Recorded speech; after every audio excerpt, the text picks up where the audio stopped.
Yo, what's going on? What's good, everybody? You know what it is. It's the virtual man cave, and it's Friday night. So you know what's going down, man. It's MLB. It's the MLB weekly rundown. Great, yo. What's going on, Nate, man? How you doing, Brody? Chilling, having a little difficulty right now, angling up the camera, but we good. Yeah, I see, man. Like, you know what I'm saying? That's the perfect way to let people know, son. Listen, you see a Cash App, $ virtual man cave. We need those donations, man. So this way, my good brother Nate can get a little stable platform so stuff don't be falling down. You know what I'm saying? We don't have technical difficulties when we start the show. But until we get those donations, man, we let it do what it do and make it happen. Other than that, though, man, how your week been, Brody? Week's been good. Week's been good. Finally went back to work today. Oh man, how was vacation, yo? Cool. I call it a staycation because all I did was rest. Hey man, it's a vacation. I don't care what you call it. You call it staycation, I'm still gonna call it your vacation, kid. When you're not at work and you getting paid for it, man, that's a vacation, man. Yeah. Now sometimes you need that recharge though, man. Get recharged and just get back to the daily grind. Yeah, definitely. Real quick before we get started, man, you know we gotta pay some bills, man. Let you know about some information, what goes on the Virtual Man Cave channel, and keep you updated on the other shows that we have. So first, I want to let you know tomorrow night at about the same time, 10:30 Eastern Standard Time, it'll be the Virtual Man Cave podcast with me, myself, Model Citizen J, Nate the Great. We're gonna have D Rigger, aka Unk. You got my man, superhero Leo. We got the Panamanian professor, Arthur Sobers. We got the chef and the coach Troy. And last but not least, man, we got the homie Corey, the mayor. And every Monday night, we have Monday night at 9:30, we have D Rick Presents Moments with Unc. That's where you just get kicked back with the OG man. He gives you some life advice, some wisdom from the man cave's favorite uncle. You know what I mean? He keeps it like a true OG. And then Tuesday, we're gonna have our second episode of the health and wellness show with Arthur Sobers. You know what I'm saying? He's gonna let you know how to get right, stay healthy. You know what I'm saying? What kind of workouts you need to do, what type of supplement you need to take, and overall just give you good information, man. And gotta give the disclaimer as usual. The words and opinions expressed on this platform are those solely of the speaker and do not represent any other entities of their own. The virtual man cave is an open and safe place to say what you want to say, how you want to say it, when you want to say it, but understand we only speak for ourselves. Don't take it personal, it's nothing serious, man. And just enjoy the show, yo. All right. Now that we got that out the way, Nate, man. Again, man, what's been going on in the week of baseball, yo? Well, in the week of baseball, we've had a lot of things going, of course, games, but also the celebration of our great players in the Hall of Fame back on Sunday the 27th. Then, of course, the trade deadline, which is one of probably the best trading deadlines ever in baseball history. I mean, a lot of active moves that were made. A lot of teams were traded. Some funny instances where you've seen people traded to the team that they're playing against at the current moment, and they're getting pulled out of the game and then switching over to the other team on the other side of the dugout. So there was a lot of movements going on. A lot of teams get. Wait. Time out, time out. So you mean you could be playing against your opponent, right? Let's just say, for example, you got the Dodgers versus the Marlins. I don't know if they ever play each other, but let's just say they playing each other today. You They got do. the Dodgers. They got the Dodgers versus the Marlins, right? And then like let's say in the third inning, fourth inning, they like, yo, Mikey Jones, kid, yo, you just got traded to LA, kid. Get up out of here. Give me that jersey. Go sit in that other dugout. It can go down like that. That's pretty much how it goes. Once the trade has been made, that player is now removed from the game because they now remember the other team. So so if he got traded to, let's say you got traded to the team that you're playing against, you would have to leave that dugout and go sit with your new team. Yeah. That's cold, man. At least let me finish the game, bro. Usually, a lot of times you will hope to see it happen after game. Like there was one that happened. They had two. They had a double header. Like the blue. Just throw that out there. The Blue Jays and the Orioles had a double header, and the pitcher Sir Anthony Dominguez, who was playing for Baltimore, after the game one of the doubleheader, he was traded to the Toronto Blue Jays. So when he comes out for the second game, now he's got on the old Blue Jays outfit. Of course, the Oriole relievers roasted him a little bit, looking at him like, hey, what's going on? What you doing over here? Making little jokes, and they all had a good laugh about it. Right. But things like that happen, Yeah, that's crazy, man. Yo, baseball's wild for that. I respect it though, but that's wild, Joe. I mean, but hey, if I get traded and they paying me more money, I'm going, hey, I'll put on your jersey because it's all about getting to the bag, baby. Get to the bag. Nah, that's what's up though. But we got a wonderful show ahead of you guys, man. Like I said, Nate's been telling he gave you the update about there's a lot of trades and stuff like that. So we always start the show with the recap of last week's games. We give you guys some highlights and entertain you guys with what's going on, and Nate's gonna give you the breakdown. So while I set that up, because I'm gonna pull up the first video, Nate, can you let the crew know how we get down on Saturday night show on the Whole Team Podcast show? Saturday nights with the Virtual Man Cave podcast, the OG show, as we want to call it, where we have everybody, as Jay already introduced you to everyone that's on that show. We talk about everything from politics to news to sports to entertainment to life. We talk about everything on that show, unfiltered a lot of times. So as he said, the views and opinions on that show sometimes are those of the individual speaking it. So it's not for the light of heart, and for those who are offended easily by certain comments. But it's a group of guys just talking and talking and chatting and debating just like anybody would do when you're hanging around your friends. But we give great content. We try to give you 2 hours of fun, something, and hope that you take something away from it. Yeah, listen, I couldn't have said it better myself, man. Nate, man, I might have to. Listen, you got to start doing more intros and more drop show because yours be sounding way better than mine, family. You've been doing this longer than me. I'm just a humble kid from Brooklyn. Hey, man, I've never heard those two words put together, humble and Brooklyn. You're lying, man. You're lying, son. And I'm from Queens, man. I'm gonna keep it real with you, kid. Queens, we flashy, son, but y'all not humble in Brooklyn, son. We gonna stop that, yo. Nate just being modest right now, y'all. Nate fronting. All right. But here goes the first video we got for you guys tonight. Small lead at first. Shotwell gets underneath that one. And it's not going to carry for him. Garcia back near the wall. I say it's not going to carry. It is caught at the wall by Garcia. What a game. Well, yeah, he took a second to let us know, but he took one back from Shotwell. And the inning is over. Small lead at first. Yeah. Shotwell. Now it's Aldis Garcia from the Texas Rangers. You're going to see a lot more of those in this clip. This week's recap, there's a lot of defensive plays that are highlighted this week. Now, I'm not gonna lie, he must be a really good player because I saw his gold chain. That chain was thicker than daylight, yo. Like, how can you play with a chain? Like, I don't know. I can understand when they got the thin chains on, you know what I'm saying? That's cool. But isn't that kind of like extra, yo, to play with a chain that big, that gaudy? No, I mean, as long as it doesn't, you just hope that, make sure as long as it's real, it's not gonna fall off or nothing like that. It's a lot of guys that wear jewelry.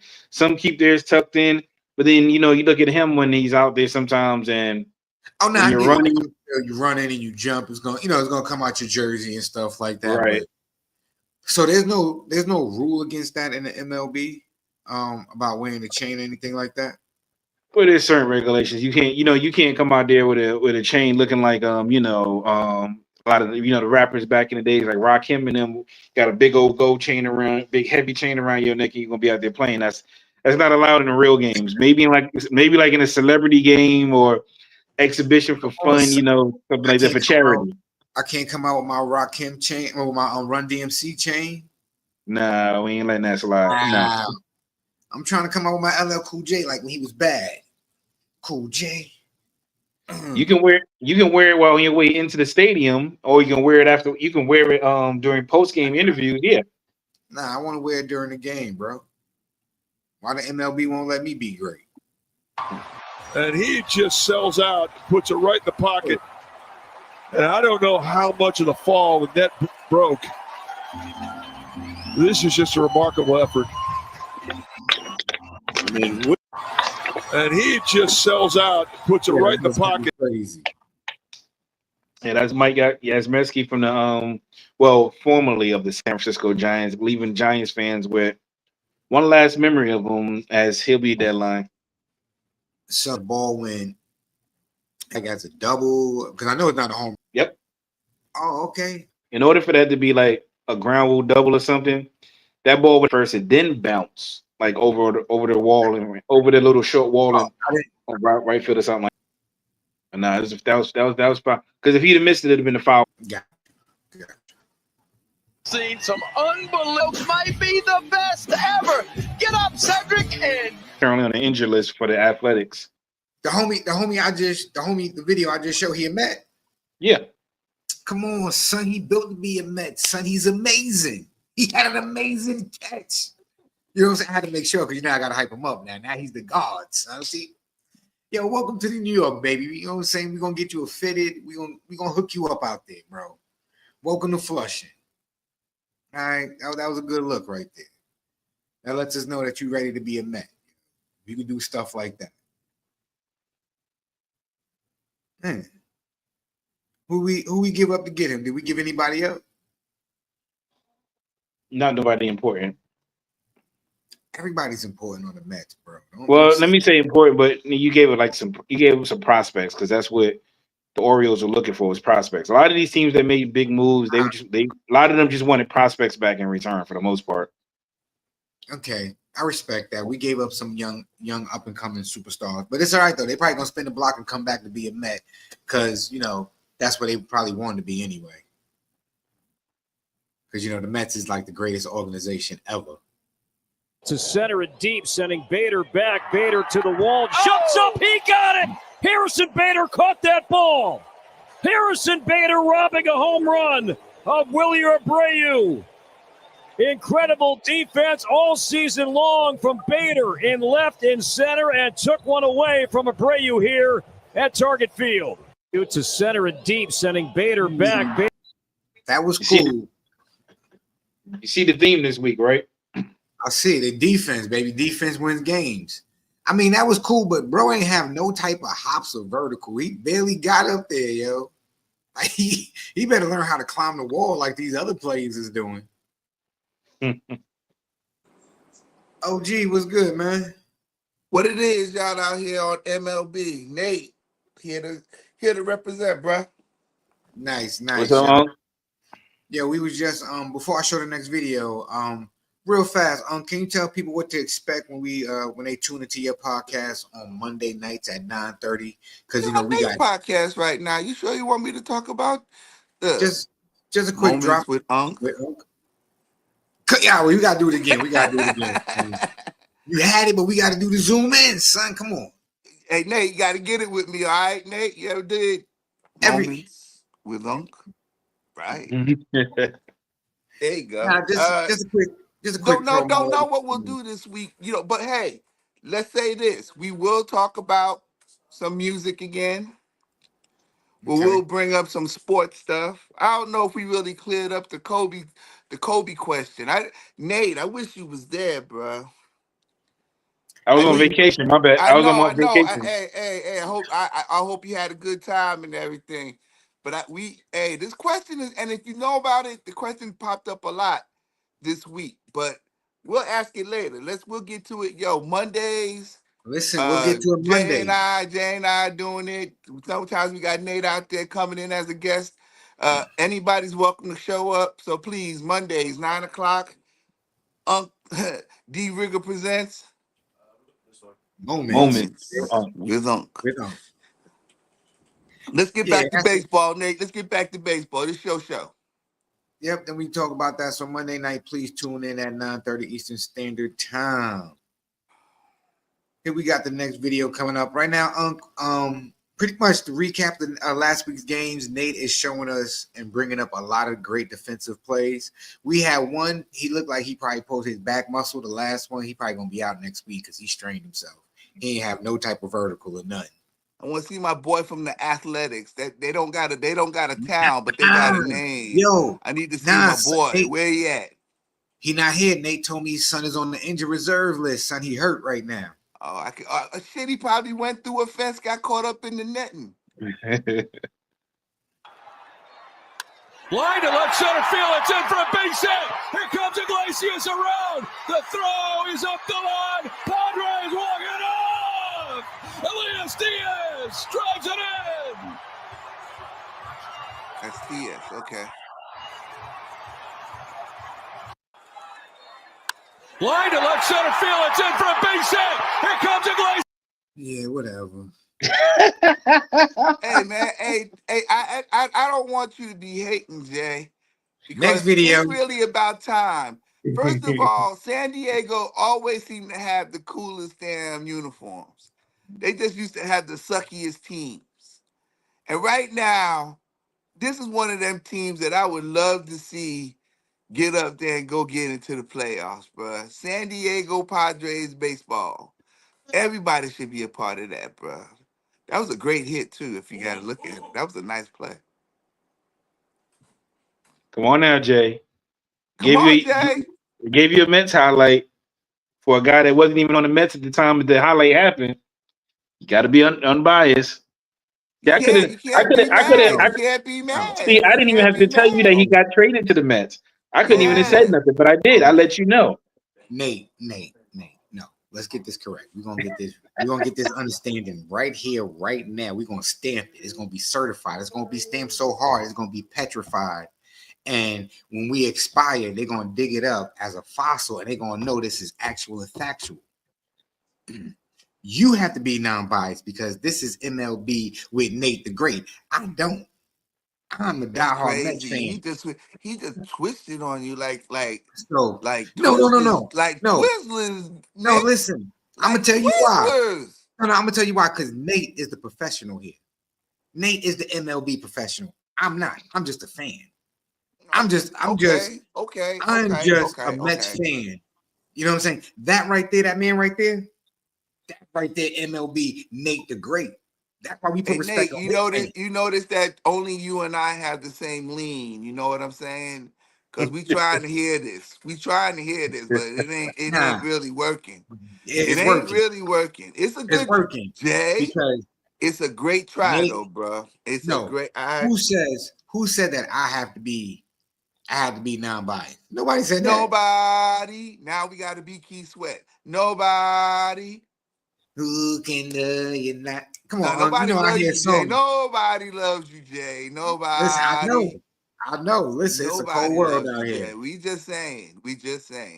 And all I'm saying is, if it's Mets slander or Padres doing what he did, man, I don't appreciate that. I ain't got to celebrate it. I respect that Nate got to show it. Come on, man. You just nah, bro. We ain't doing that. Roll the clip, man. Roll the clip. Thank you. That crusty. Dusty and crusty. Once again, ladies and gentlemen, full disclaimer. Again, another disclaimer. If you've never seen Delusion up front and close and personal, that's your example right there. He can't even say it right, so you know it's not actual and factual. I can't. You want me to say it for you, Nate? Delulu. You ain't even say it right. That's not what he said. He said, but everybody knows Delulu. And you sound Delulu. Yo, I don't have to be non-biased, okay? If I want to cheer for the Mets, let's watch the clip. It's only going to be the Mets. Right center field. Bierling is back. He's still going, and he juggles it and tips it and got it to himself. Matt Bierling, a one-man show for out number one. Yo, what they giving him? What they giving him? Juggling act this year. Yo, bro, I give that a whole 2 stars, bro. I'm gonna tell you, boy. Number one, you goofy out there. Come on, bro. Why you half on the turn, and then you actually trip? Put the ball in your glove and then bounce it off the brim of your hat into the. Come on, bro. I think this is the first time me and you actually gonna agree on something. I'm gonna have to agree with you. That was like a 1.5, 2 stars right there. I'm not impressed, Joe. That was yo, man. I'm glad he caught it in the sense of the game because it was dynamite. But really, bro, that really wasn't dynamite. Now, Nate, you being a professional, break it down for us because you know me and Unc, we biased fans. I gotta go get it, this but way this time. I'm I'm with you now, Jay. Okay, Jay. Yeah, let's do it. Put him up. I'm like you. Okay, what? I get it, but it's just like the video from last week with the dude from Milwaukee, Blake Perkins, when he went up, his impact running into the wall caused the ball to come out of his glove and go over the wall. In this That's case, jacked up, but I can see that happening. That's he's okay. he's running at speed too to go catch the ball. He hits the wall. The ball pops out, and the fact that he kept the focus to be able to still make that catch because it could have just came out. Hold it. First thing you said was with speed. He wasn't running fast. That fool looked like he was in a half gainer. Because he ain't that fast. Listen, he run faster than you, Unc. He run faster than you. Everybody running faster than me right now. That ain't no damn compliment. You ain't giving him no props. You not helping him at all. You like against his slow ass. What that do? Nah, bro. That was 2 stars, Nate, on that one. Good catch though, bro. I give you that. You made the out, but all right. Well, you got the Unc fist, so that means something. it was okay. It made the highlights. It made the highlights. Losses together. Holy Eva's 35. Oh, yo. Wow. Elite pitchability from Sanchez here. Losses together. Serious? Holy Eva's 35. He didn't get it once. He got it twice. They need to dock his pay. He need to lose pay for a whole game. That was the perfect Ephus pitch. 2 of them. So of course, you got clown for that, for getting struck out by a position player. And he got struck out by the worst pitch that has ever been created, bruh. The knuckleball is one thing. That thing right there, the Ephus, is a bad. Oh my, yo, bruh. Then that to be the last pitch that you strike out on. You got to be kidding me. So in case anybody's wondering, there are games where if a team is being blown out, in that case where Toronto was being blown out by Orioles? By the Orioles, sometimes to save their arms, to save their pitcher's arms in the bullpen, they'll throw a position play out there and just let him throw. He's not expected to strike anybody out. He just goes out there, just throw the ball and get it over the plate. So when you say a position player, that means somebody who plays a different position. You just happens to go anywhere in the field, bro. Anywhere in the field. Yeah. Left fielder, second baseman, catchers, first base. I think we've seen everybody try it. Yeah, everybody's tried it. Hold up. You just made it even worse for the batter. No. No. When I say you made it even worse, yo, Son is not even a pitcher, and he struck you out, and it only went 35 miles an hour. You talk about your boy there, your boy there, Goofy McBatson. Yeah, Goofy listen, McBatson, yeah. Yo, Nate, can they fine him for something like that? Like, can they dock his pay? No, you just get clowned by your teammates. I just can't see how he missed. He didn't even miss by a lot. He missed by a mile. He missed by a really good amount. Did you see how far away he was from that ball? Yeah. That was horrible. Come on, bro. Only thing you have to do is watch it. 35 miles per hour. The only thing you have to do is watch it. Play ball. And the throw is wide, and Devers got him. Man. I like the dive, yo. Man. Did you see he caught him on the back? He caught him on his sneaker. He did get him, though, didn't he? He did get him, didn't he? Yeah, he got him on his sneaker. Watch him one more time, bro. And the throw is wide, and Devers got him. It looked like he got him. Yeah, right in the slow motion. How about that? That looked like he got him. Also one where, boy. That was a good play. That was a great play. Yeah, that was a good play right there. I'm gonna give that out of 5 stars. I'm gonna give it 5. I'll go 4.5 because the second baseman he made that a little bit more difficult than it had to be. But that's why he got to get a 5 because of the we'll give him, difficulty. He okay, turned all around. right, okay. Oh snap! You adding on extras, and that makes you got to give I like, feel you. It's like gymnastics. I feel you, Jay. That's only right. thing the first baseman is supposed to do is keep his foot on first base. Or stretch if he got it, or stretch if he has to. That's right. That's what you got to do is stretch out and catch. You got him doing acrobatic backflips, tuck and rolls, backflips, double side glove swats and shit. Hell yeah! You know what I'm saying? That's mad extra. Man, what if he would have missed and the homie would have stepped on his foot? I mean, stepped on his hand. Now he would have been out, Jay. He would have been out, Jay, if he stepped on. I know, but I'm just talking about now you catch it. But I'm saying now your first baseman hand is all jacked up. But he got the out. But still, I don't want to get an injury. I'd rather get the base. Don't play baseball. You know how that is. That's the dumbest. That's why I don't. The easiest sport to play is the dumbest sport to get hurt in. You run into the bag, you pull a damn hamstring. This is unbelievable. Did you see the flash look? There's the catch. Oh. Brings it back. That is spectacular. This is unbelievable. Did you see the flash? Okay. First of all, the announcer is really doing a little bit too much. They homers. They're supposed to. Wait, was that the same? That was the same game? No, that's the Padres game. No, I'm saying it wasn't against the Mets, though, right? No. Okay, just making sure. The announcer, man, that was cheesy, boy. My man, that was good timing. It always helps when you're 6'5" in the outfield, okay? So he's big dude. He got up there. He got it. All right. You know who I'm giving kudos to? I'm giving kudos to the fans out there. Because you know why? If they was in Boston, that would have been some fan interference. So they would have dove after that thing. They're like, nah, get out of here. Boston. So, Boston. Fuck Boston. Wow. Why Boston catching strays like that? Yo, Nate, you see this? But I ain't got nobody else to talk about in baseball. So that's why Boston catching strays. But you say that across all sports when it comes to Boston, period. Yeah. Can't be biased.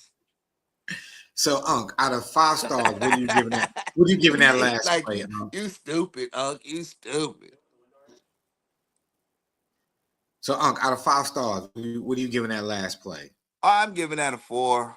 I'm not giving him too much. I am going to give some props, though, to the fans, because anywhere else, that would have definitely been fan interference, because somebody was going to go get that. My man, you see him flutter back? Oh, he got back. He got out the way for my man. He got out the way. He's like, get that. Yeah. I'm just saying, he wanted to make sure his team wins. Get that. One push to first. Runner breaks from third. Flip goes to the plate. Stevenson were ready, and they cut down the sliding Conforto on the plunge at the plate. Yeah, this is a safety squeeze right here. As a runner, you're not going on when the pitcher lifts up like you would on a squeeze. You wait to make sure that ball is down. So this makes a great play. Kim fakes a go, but stop the runner from scoring. And as easy as it looks, a lot of times that can be harder because a lot of times when the player goes to throw, he'll mess around and elevate too high, and it'll go over the catcher's head or something like that. Hey, I ain't gonna lie, Nate. When you was just describing that, I thought you was gonna say now with the new rule about them blocking the plate, it's gonna be hard for the catcher to get a position to at least make the play on the plate because they can't straddle the plate anymore. You know what I'm saying? So they can't keep them from getting to the plate. So I would think that would have been what you was gonna say, but. Again, so many aspects of where the ball's coming from. Yeah, if the player in the field is trying to get it to the catcher, he got to make sure he got it on the line because over his head, that's already an out of position play.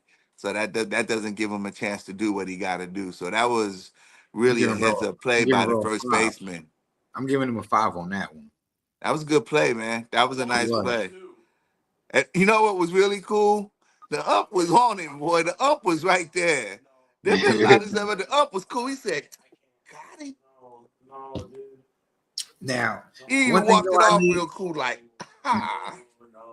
Now, one thing I wish would change though, the Cincinnati, the Reds got to do something with their jerseys, man. They Well, jerseys. whoa.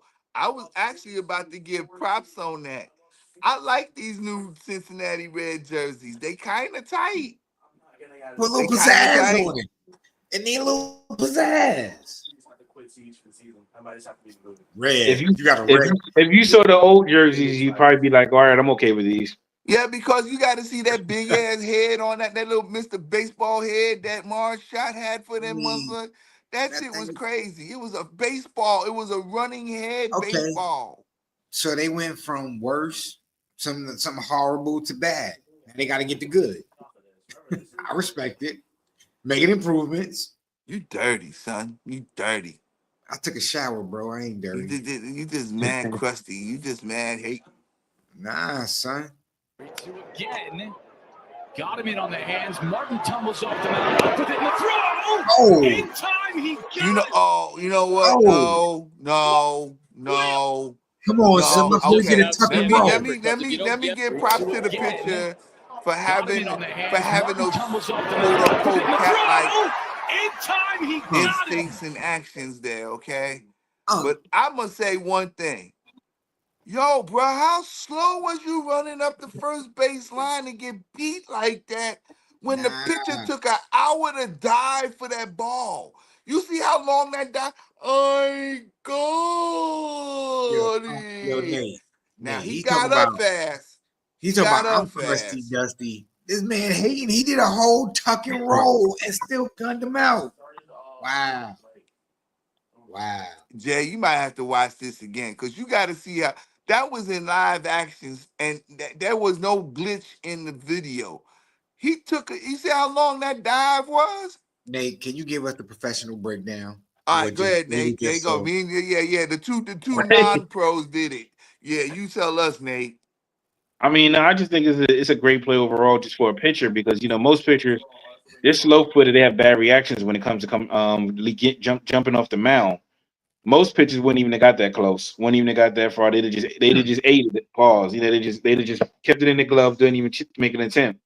But that he did a lot of turn got his ass. I got to admit that bounce was kind of nice. He got the hell up off the ground, didn't he?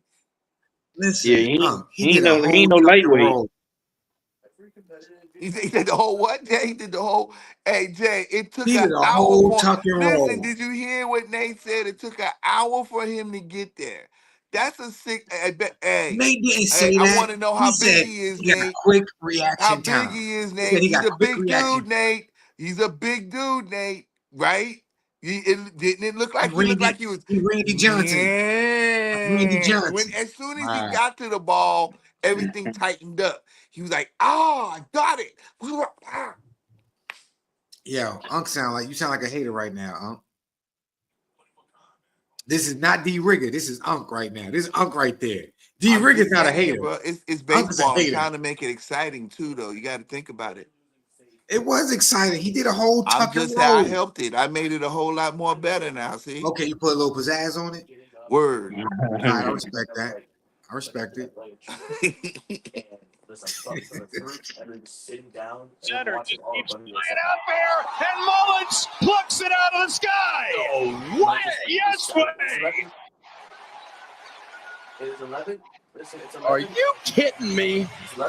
Cedric Mullins has been playing a little bit shallower by design, and folks, he had a long way to go in this one. Center just keeps flying out there, and clearly those were the hops you were looking for the first time, right, Jay? Exactly. Those were the hops, right, Jay? That's the video. Give me some air coverage. They have it. That was the jump man right there. That was jump. Give me some air coverage. Give me some air coverage. That yeah. Get your frequent flyer miles, kid. Work on it. That was a 5, Jay. I get that one a 5. Jay. That's a 5, Jay. Nate. All right. Oh wait. You shook your head, Nate. Well, you didn't like it? I didn't shake my head at all. Oh, okay. I thought. Hey, look. Maybe it's just that. Hey, check the bag in the back. I think something's moving. I thought I saw something over your shoulder. It was. It was something. I thought it was something, Nate. Okay. I thought you was talking So about. Nate, can you give No, us the that was a professional good play breakdown? right there, boy. That was some Word. good stuff. Who was that we just saw in that last play? Because me and we just biased, non-biased fans. So that was Cedric Mullins again, giving his last showing out for his last few games as an Oriole before he was traded to the New York Mets. To who? Putting on the show Where? for the fans. They heard it. Everybody who watched it heard who he got traded to. To the Mets. Now, I'm glad you just gave my homie a 5 because you're gonna see him do that in the pinstripes. You're gonna see him do that in Flushing. You said the pinstripes. He going to the Yankees?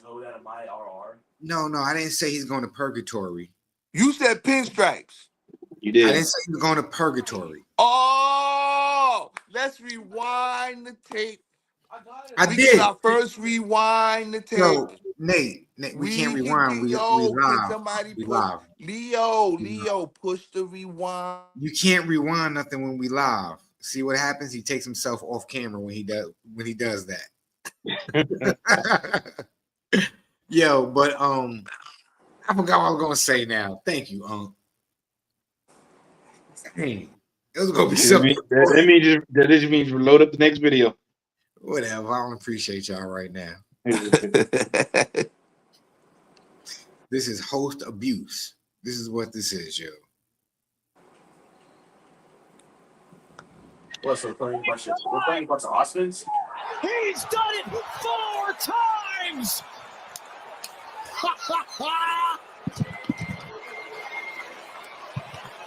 What a magical night for the Big Amish. Smooth as butter, baby. Turn it up.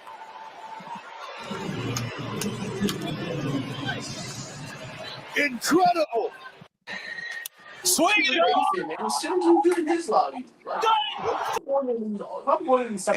Hey, I ain't gonna lie. At first, that sounded like a damn aluminum bat. I thought I heard a cha-ching. I mean, they did test the bat after the game because somebody said it was corked. There were 2 emeralds in One second. So that was Nick Kurtz of the Athletics, hitting 4 home runs in a single game against the Astros in a series where the Athletics swept the Astros. His finishing lines was he had 6 hits with 8 RBIs and 19 total bases, which is tied for the MLB record for total bases in the game. Wait, that was in one game? 4 home runs, bro. That he hit 4 home runs in one game. 4 of them. No, I'm talking about how many RBIs you said he had in one game? 8. My boy wasn't playing.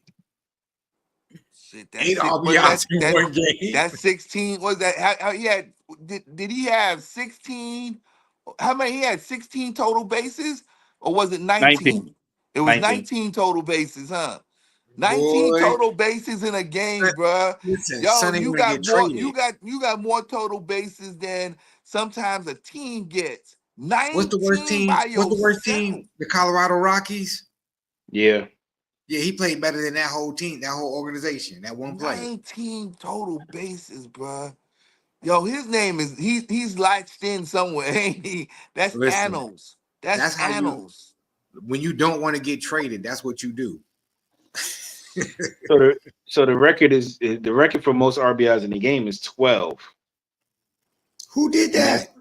And that's held by Jim Bottomley and Mark Whitten. Mark Whitten was the most recent one to do it, September 7th, 1993. Wait, nobody's done that since 93. That's the most recent. Yeah, most in a single game.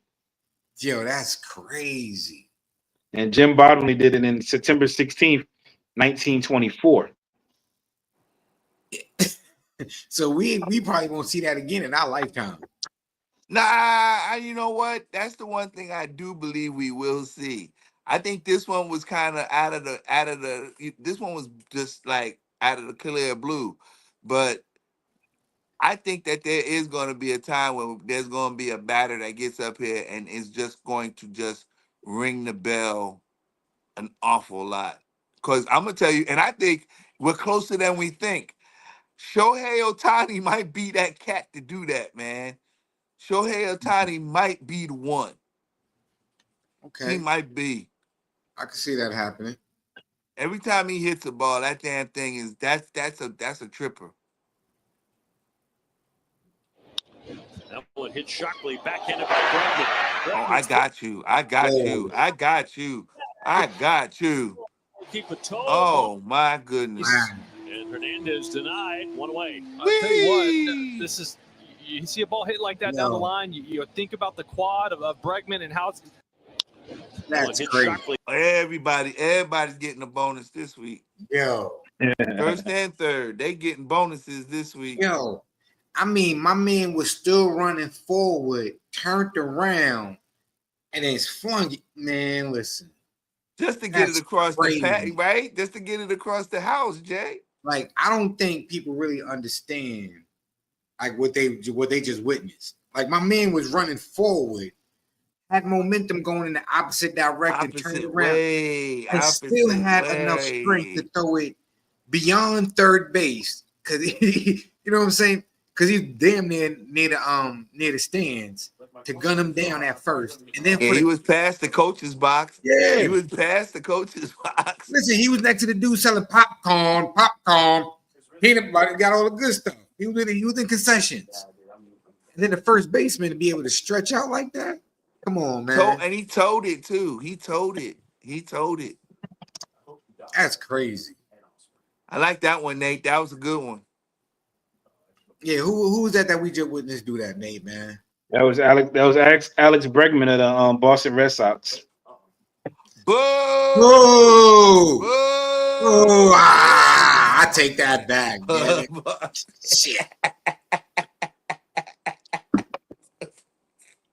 Except for Alex Bregman on that play, yo. We gonna give props where props due, man. Yeah. That was a good play. That was an excellent play, man. It was an excellent play. You can't hate the player, bro. You can't hate the player. He did that. Just the organization. Yeah, he did that. You don't hate the play, just the organization. Yeah, I don't hate him. That was a nice play. It was. But I like how we both chimed in and said boo at the same time, Uncle Jay, bro. That's what happens when you got a synchronized show, bro. We're good. English had tried the backhander, kicked off the glove. DeSclafani covers. This ball deflected off English's glove. Mancave right there picks him up. Bare hand. And just makes a perfect throw to the pitcher. All right. English had tried the backhand. My boy hit him with the samurai judo chop. You know what I'm saying? That was dope. That was great pickup by Ketel Marte backing up his teammate. And whoever the pitcher was, you got to give the pitcher his props for covering the bag, yo.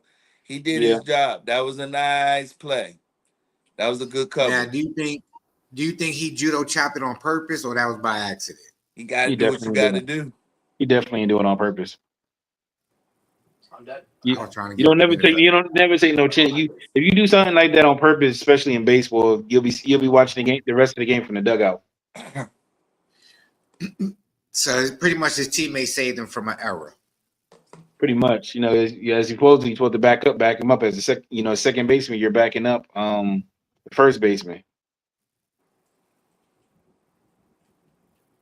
I knew that. If the first baseman has to come off the base to try to reach for a ball, that's why the pitcher's there. They're supposed to be heading towards that direction, towards first base. Always got to go toward the pitcher. Yeah.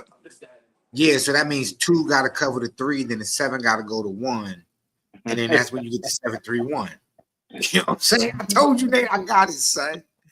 That sounded like I knew what I was talking about, right? Yeah, you just got the numbers wrong. I mean, we ain't asked you all of that, Nate. I mean, it just sounded good. You just got to run with me, Nate. Just run with it sometime. Hey, Jay. If you didn't know, I would agree. Maybe a play at third to shovel. Oh, goodness, what a play by Zach Neto. That's incredible. That's a play. But even more so, Zephyr John covered third base. Great play all around. That was dope. That is unreal. That's an amazing play. Never seen anything like it. That was that the pitcher? That was the picture. Yeah, covering third. Hey Because man, they're getting more training and basic training, boy. I mean in Yo, practice. what up, In coach? off season, they doing good, What's up, bro. Troy? That's good. Patsy nigga.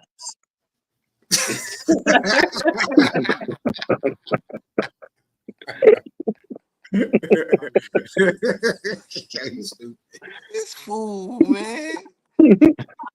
What's good though, yo? What's going on? I see I'm trying to fake no baseball. Some shit. Go ahead, motherfucker.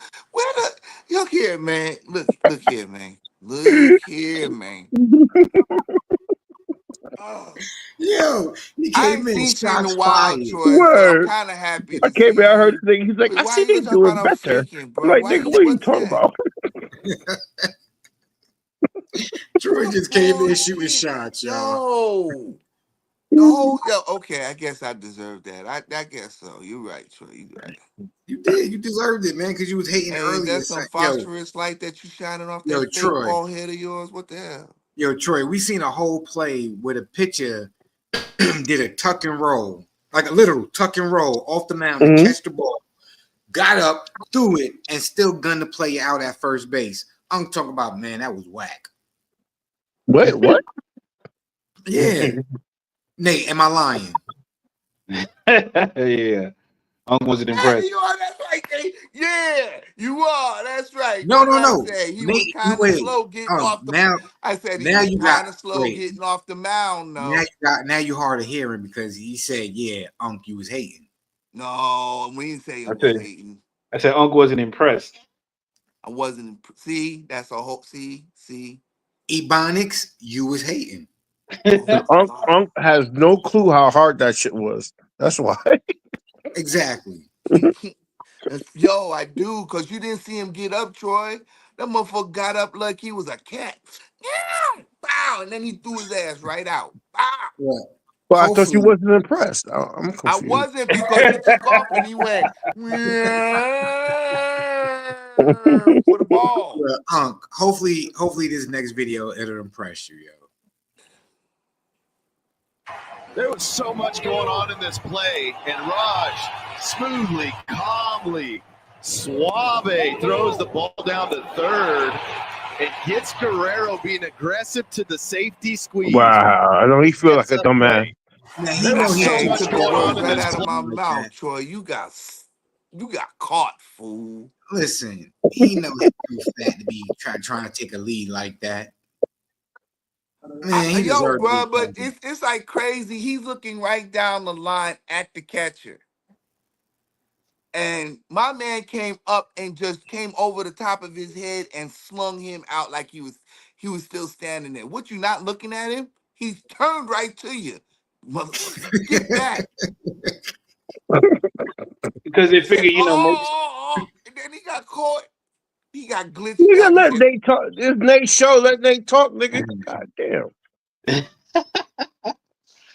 No, because that's one of the more tougher plays down the third base and first base line to pick off someone after a pitch, because the catcher has to have the right kind of balance. Plus, you have to be in sync with your third baseman or your first baseman that knows already to head to the base.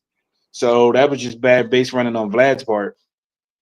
Yeah, it's even worse because he threw off the side of where the batter was. That's what's crazy. He threw behind the batter and got him on the line. That was tight.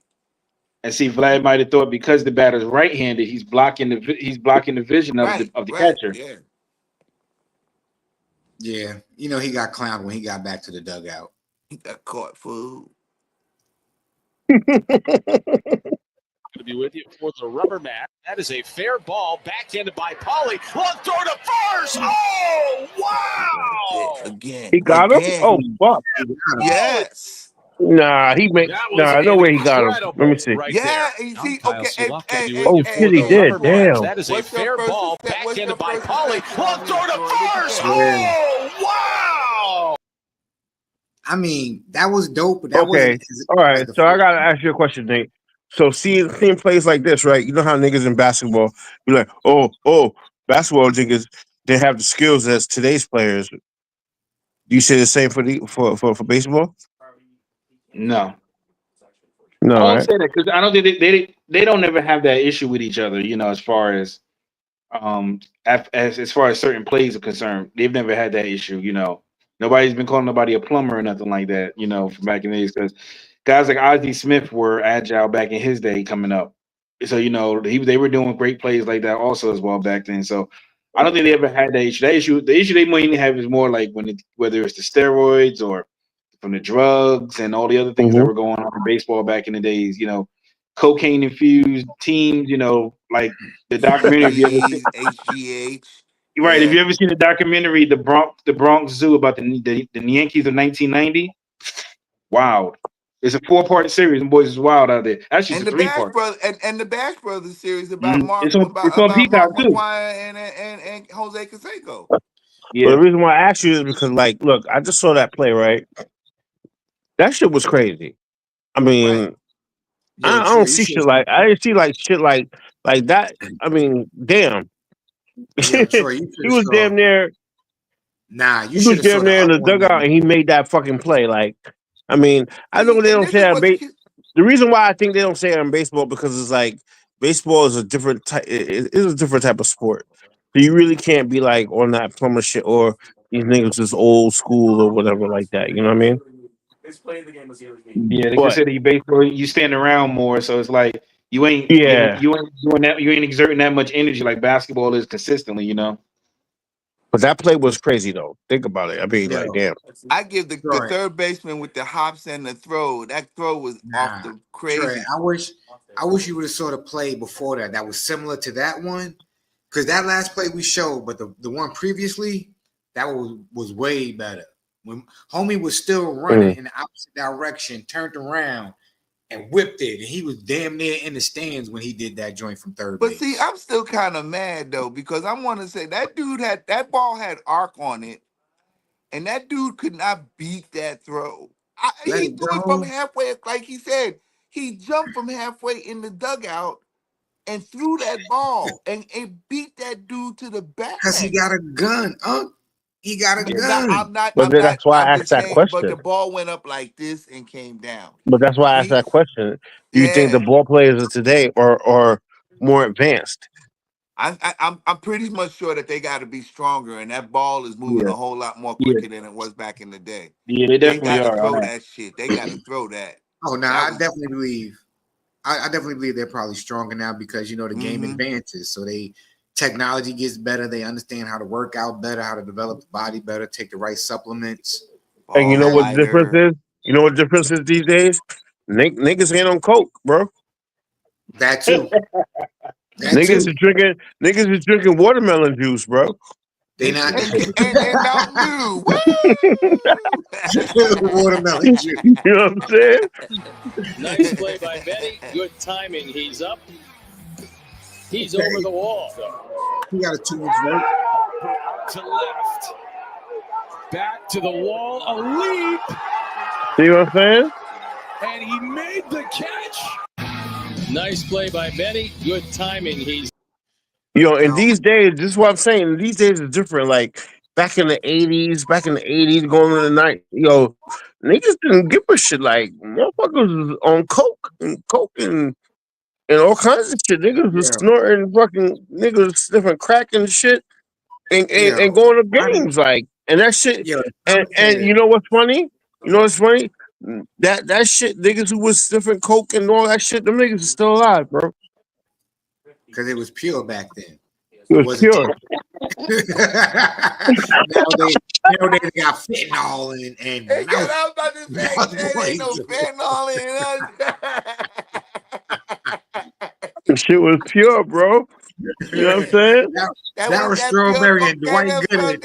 from Colombia, man. It Listen, is good. Darryl Strawberry and Dwight Gooden was good. All They right. were really good, bro. And that's what I'm saying. But them niggas, but these players nowadays, they're on the on the what's his name, Dr. Sebi. They're on that shit. They be on that type of time now. They on that shit. So they You know, they're much stronger, faster. Them niggas, athletic. You know what I'm saying? And they juicing, doing all that kind of shit. You know what I'm saying? You know he got You to gotta be think about talking it. Look about at him it. Just because think about it. Cocaine and juicing. What you going? So this is the last video we got for the recap of the week before we move on to the news that Nate got for us. Let's check this last one out and see what's going on. Crawford a charge to center field. Adele reaches up.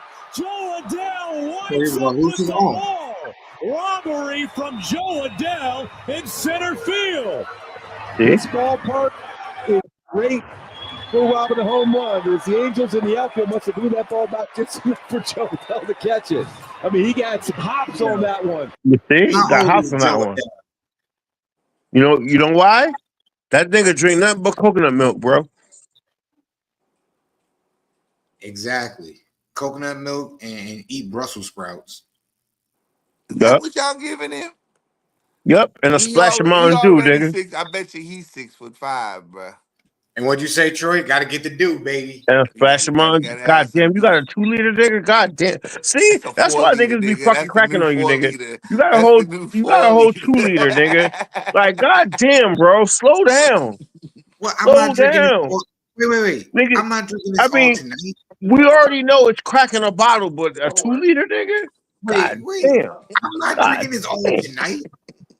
Nigga, it look like you drank that most of tonight. God damn.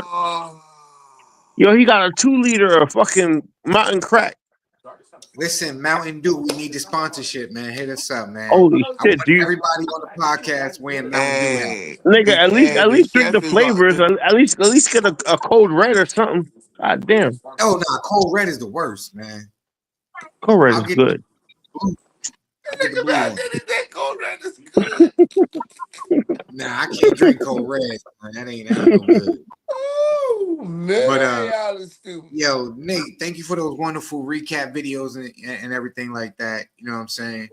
Keeping us informed of the games that went on last week. And now for the first topic of the news. Are we talking about our good brother? Oh, let me share the video. Ryan Sandberg. Who? My man Ryan Sandberg from 1959 to 2025. Yeah, so going to have condolences to Ryan Sandberg, who was battling prostate cancer.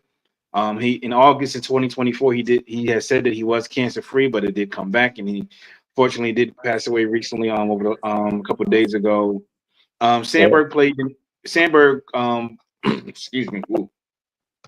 Sandberg played in the Major League, most notably known for being with the Chicago Cubs. He played with a lot of teams over the years. Where's my stats at? For some reason. Oh, anyway. Ryan Sandberg was he was born September 18th, 1959 in Spokane, Washington. He debuted for the Philadelphia Phillies back September 2nd, 1981. His last appearance was with the Cubs in 1997 for the Chicago Cubs. He had a career batting average of 285 with 2,386 hits, 282 home runs, with 1,061 runs batted in. He had a managerial career, managing career of 119 and 159, which is 428 winning percentage.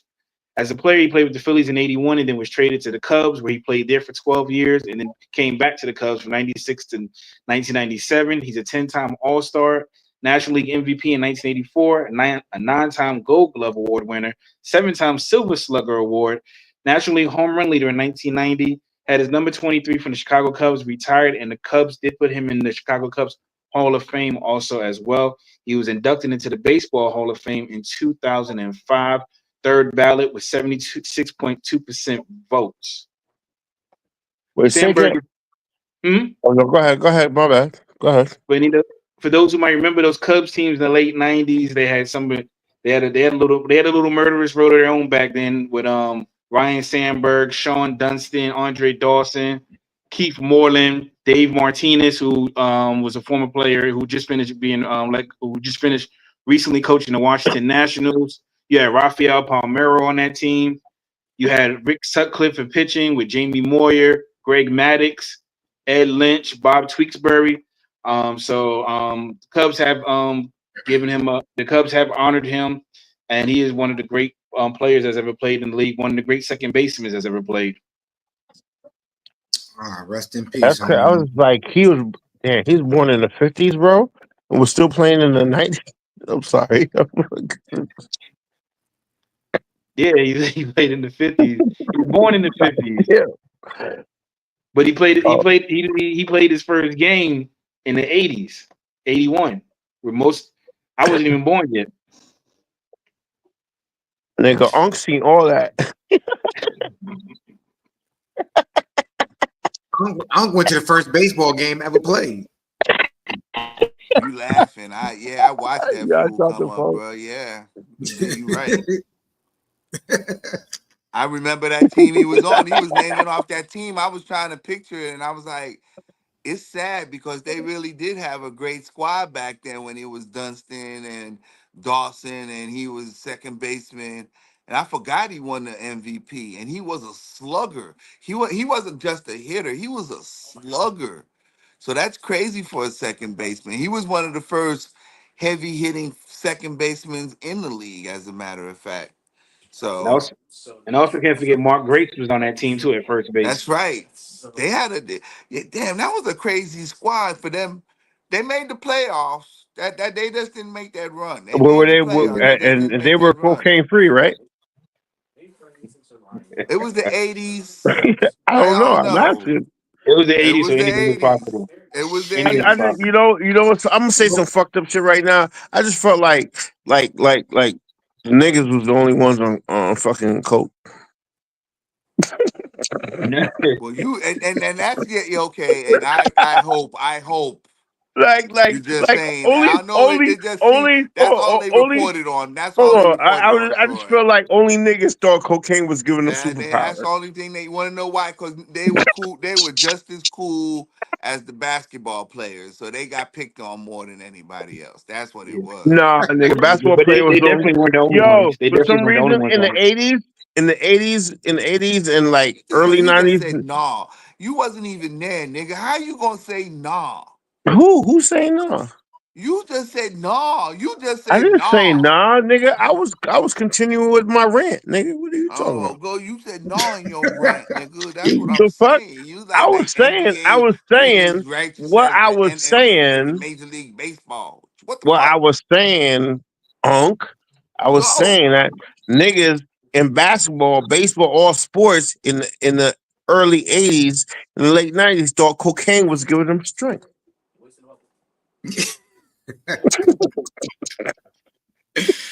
Oh man! Up next on the MLB news segment, we got a lot of trades.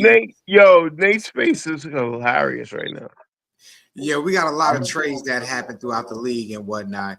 So right now we're just gonna Nate's gonna discuss and break down everything that's been transpiring. And at the end of it, Nate, I would like you to let us know who do you think was the best, which team came out the best during this trade season.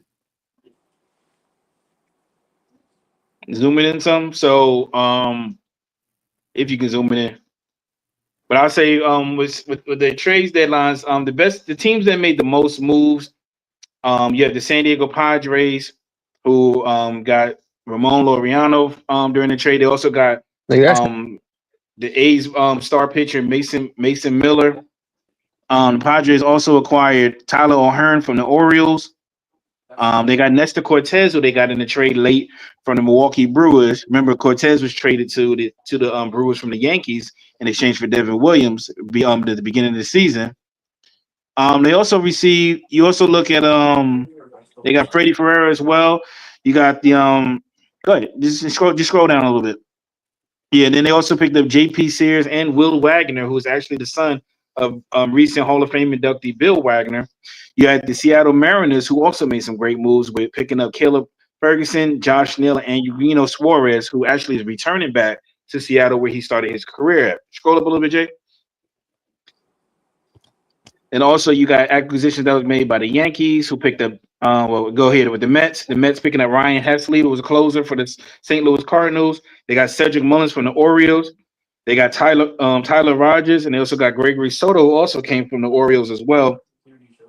Then you have the Houston Astros, who actually made a big splash, bringing back Carlos Correa, who was part of that 2017 team, was a much loved player with the Astros. They also picked up Ramon Urias from the Baltimore Orioles and shortstop outfitter Jesus Sanchez from the Miami Marlins. For the New York Jesus. Yankees, go to the next one. For the Yankees picked up relief pitcher David Bednar. They also picked a relief pitcher from the Pittsburgh Pirates. They picked up Jake Bird, who was from the Colorado Rockies.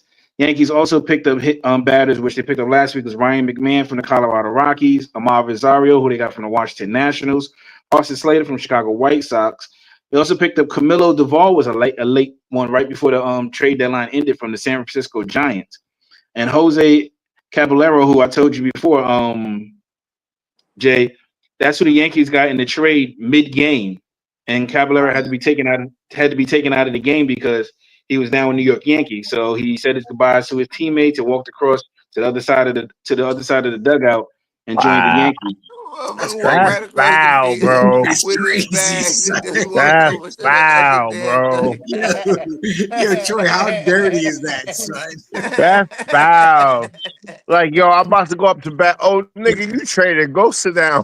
Word. Don't even go out to the Wait, field. wait, Foul, Matter bro. of fact, wait, go Troy. across the Not field. even Get go out. sit down. Go to the other dugout. You can't even Right. be Get in out. our dugout no Get more. out. You the op. Go to the other side. Word up. That Wow. also In the happened, middle of an inning too. That fool just walked right on over. like what I Nah, told bro. Jay. What it do? Down at the back. Get out. What also happened earlier in the week.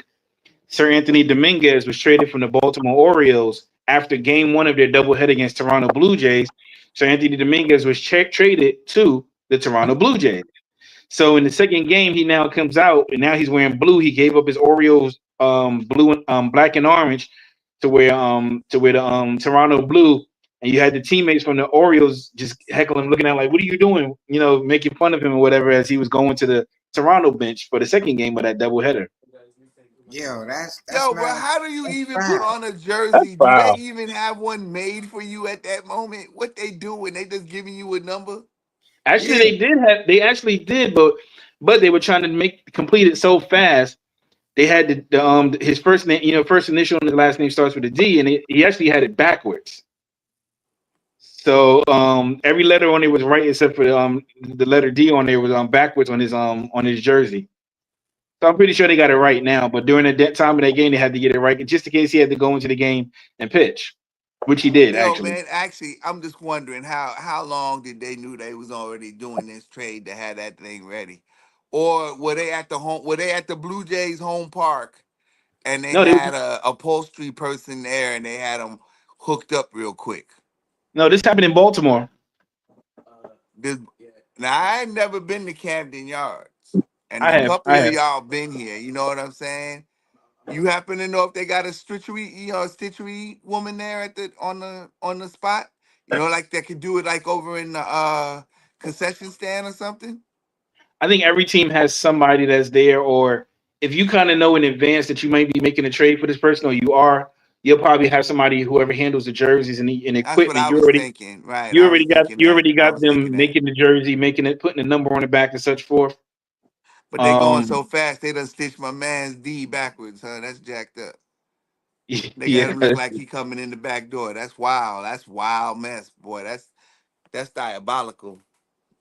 Yeah, that's but dirty. it It's happens a lot fucking though. diabolical, yo. Normally, you hear like in other sports, a person to get traded before the start of a game, and then you'll see them sit down and they'll move on. But in the middle of a game, when you're going up to battle, you playing out in the field, and they'll stop the game, called timeout, and then they'll pull you out of the game and say, "Hey, you're gone." They do the same thing in the minor leagues. If you're getting called up to the majors, they will stop Oh the yeah, game yeah. They'll for a stop playing. timeout, They'll yank you. Yeah, and they'll they'll tell you yank you. and they'll tell you you're getting ready to you're going up to the majors. We got a farm team here for the Nationals here in Woodbridge in Virginia, and Yeah. we watched them do that in a game. The guys, they stopped playing. The umpires put their hands up.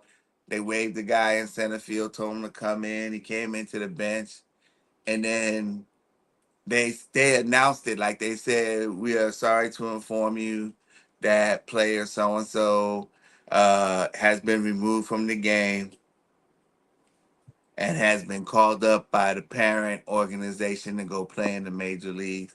So Yeah. everybody got a chance to No, give I him a get the standing call up. ovation for that.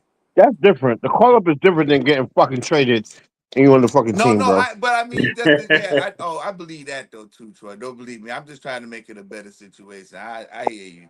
So You still got to so it make was a that fun. walk across the way, huh? There was one funny situation with that a couple years ago. If anybody remember that, I think I shared that video one time when I first started covering the baseball on the podcast with Amir Garrett. It was a game between the Cincinnati Reds and the Pittsburgh Pirates. So Amir Garrett gets into it with the team. Them and the Pirates have always got beef. You know, that's a rival right there. So they take him out the game, but his coach already let him know, go do what you got to do. So he takes off his glove, goes over to the other dugout, and starts swinging on everybody. The funny thing is that Yasiel Puig, who was on the Cincinnati Reds at the time, he jumps out and he's over there wanting to fight too. Problem is, he been traded.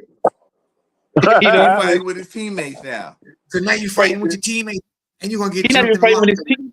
He's not even fighting with his teammates. He on a completely whole different team. So now Oh, if he get hurt, you know what I'm saying? He belong on another team. He gonna fly to another team with a broken hand. Luckily that didn't happen though. yeah, that's a good. With a big ass knot on his head, going there with a Flintstone knot. What is this? Jay, you can slide through them slides. Just bring them up and I'll go over them real quick. All right, give me 1 second. I'll recap all of it at the end. Some of the stuff you can just show the images because some of them I do know what happened. Like Harrison Bader of the Twins was traded to the Philadelphia Phillies. All right, we got Um, Kyle Finnegan.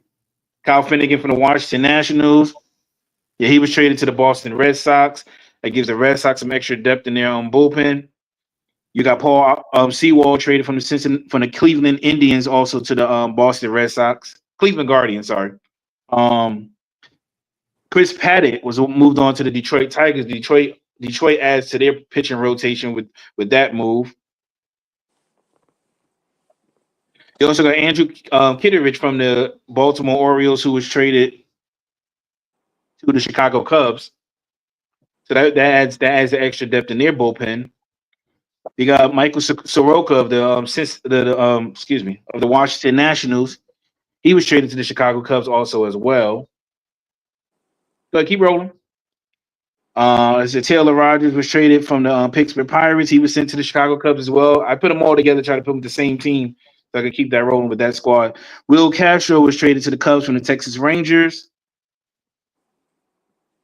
Jordan Montgomery, really solid pitcher, was traded from the Arizona Diamondbacks to the Tampa Bay Rays. That gives Tampa Bay another starting pitcher as they look like they're trying to still be competitive in that American League East with the Yankees and the Blue Jays. You got Shelby Miller, who was traded from the Arizona Diamondbacks to the Milwaukee Brewers. He looked constipated in that picture. You got Danny Jansen, who was traded from the Tampa Bay Rays to the Milwaukee Brewers also as well. You know, when they take pictures, they catch you at your worst moments. Word. They did my boy dirty. Oh, hold on. Give me a second, y'all. Well, I hate when it does this. Keep going. Yeah, keep on going.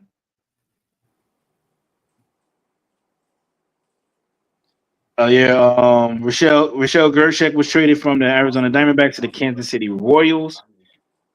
I don't know if I put it up there, but just say it anyway. Key Brian Hayes, who is the son of Charlie Hayes, former player that played for Colorado, Pittsburgh, and the New York Yankees. Sorry, part of that '96 Yankees championship team. He was traded to the Cincinnati Reds. Actually, homered last night in an incredible game between the Reds and the Braves, where the Braves had scored 8 runs in the top of the 8th, and Cincinnati came back and scored another 8 runs to tie the game back up. Cincinnati would lose the game though, 12-11 in the extra innings. Yeah, Mike Yasmetsky, who we saw earlier making that catch in foul territory, jumping over the wall. He's been traded also to the Kansas City Royals. which is kind of a little bit of a surprise for me. Then we have Bradley Falter from the Pittsburgh Pirates. He was traded to the Kansas City Royals as well. That should be it, right? No, we got Griffin Jacks.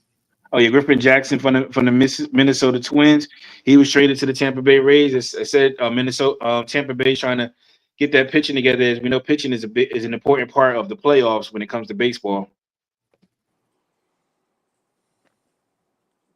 And we have Adam Hauser going from the Chicago White Sox, moving over to the Tampa Bay Rays as well.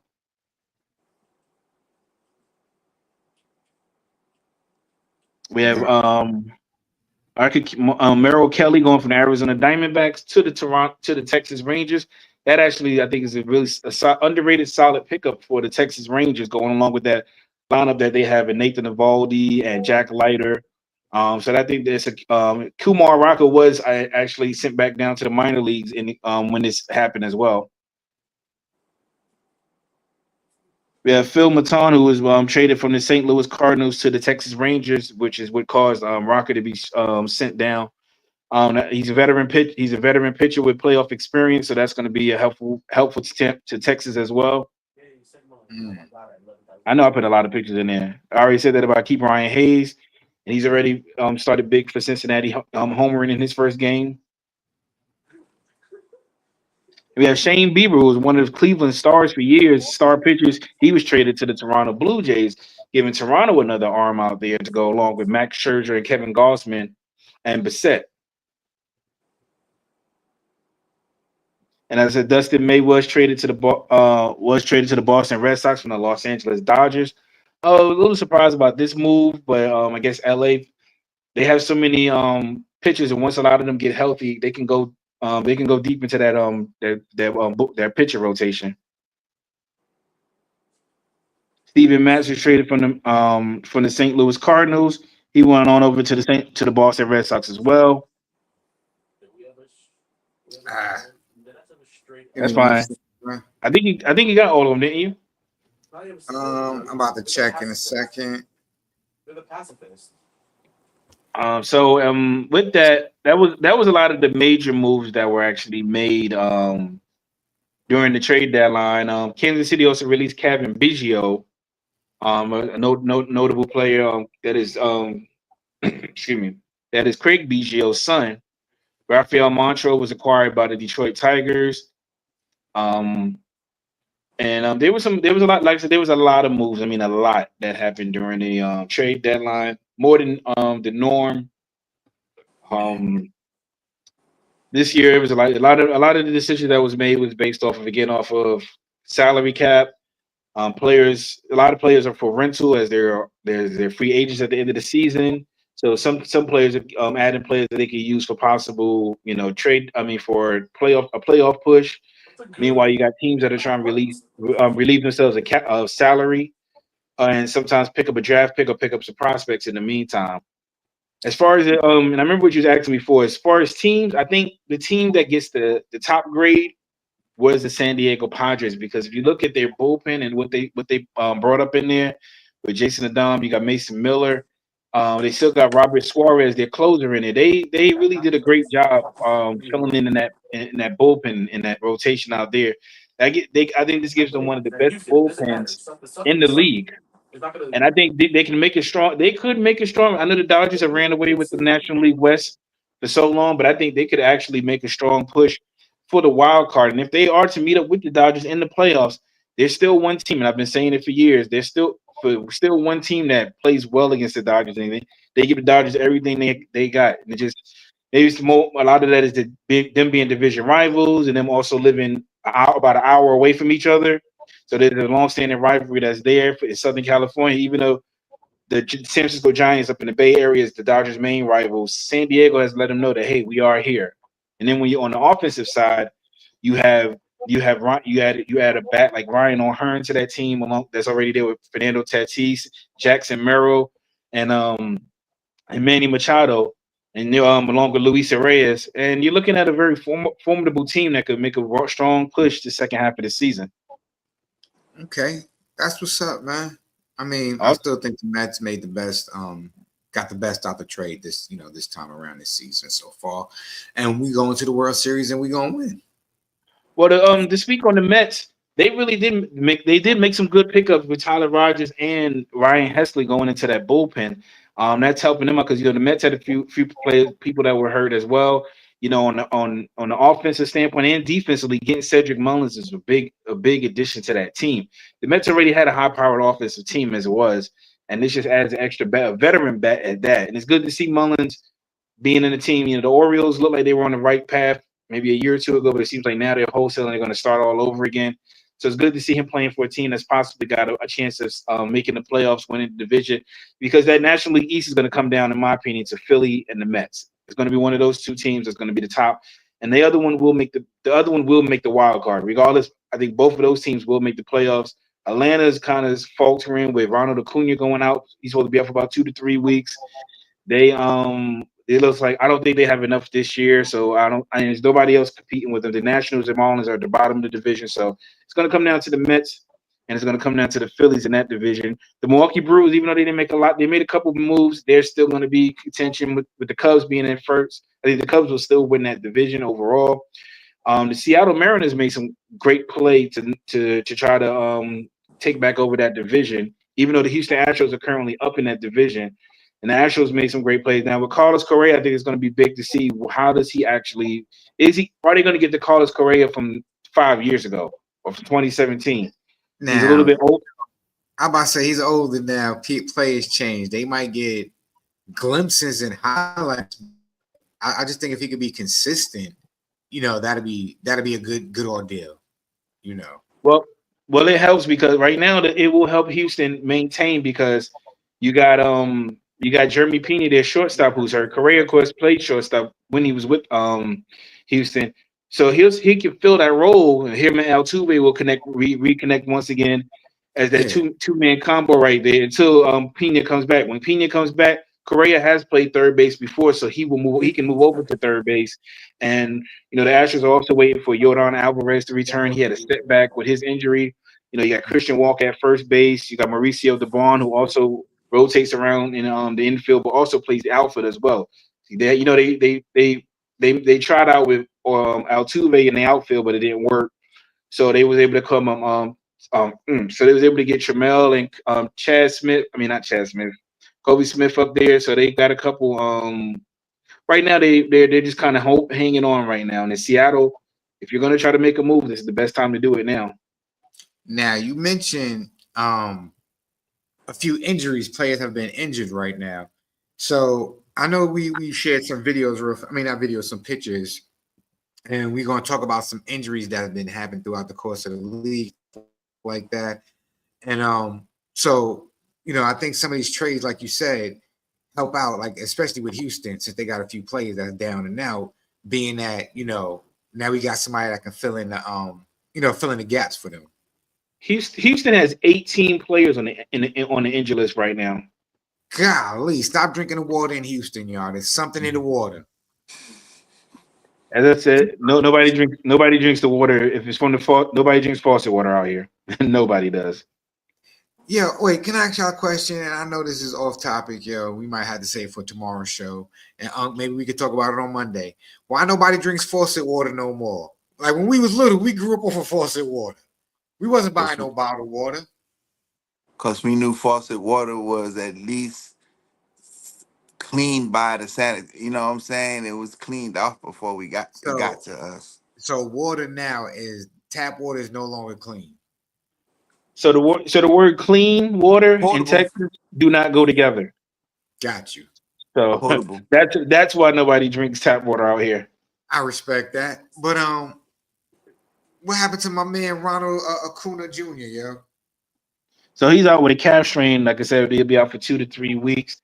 That's it. I mean, and I know he was very hurt and emotional during the game when he hurt that calf because he had just came back and was starting to get his stride again. And I know that he hates to be out again because he was out for a good period of time last year. So we wish him well. I think if the Braves fall too far out of the playoff, out of the wild card, me personally, I'm shutting Acuna down for the rest of the season. Yeah, is he one of their main players? He is their yeah. I mean, I don't want to discredit anybody else, but he is the face of their team. Okay. You have him. Then you have behind him. You have Ozzy Albies and Michael Harris and Matt Olson as well. Spencer Strider as one of their starting star pitchers. So yeah, you don't want to risk your star player being out all for a certain amount of time next year. Got you.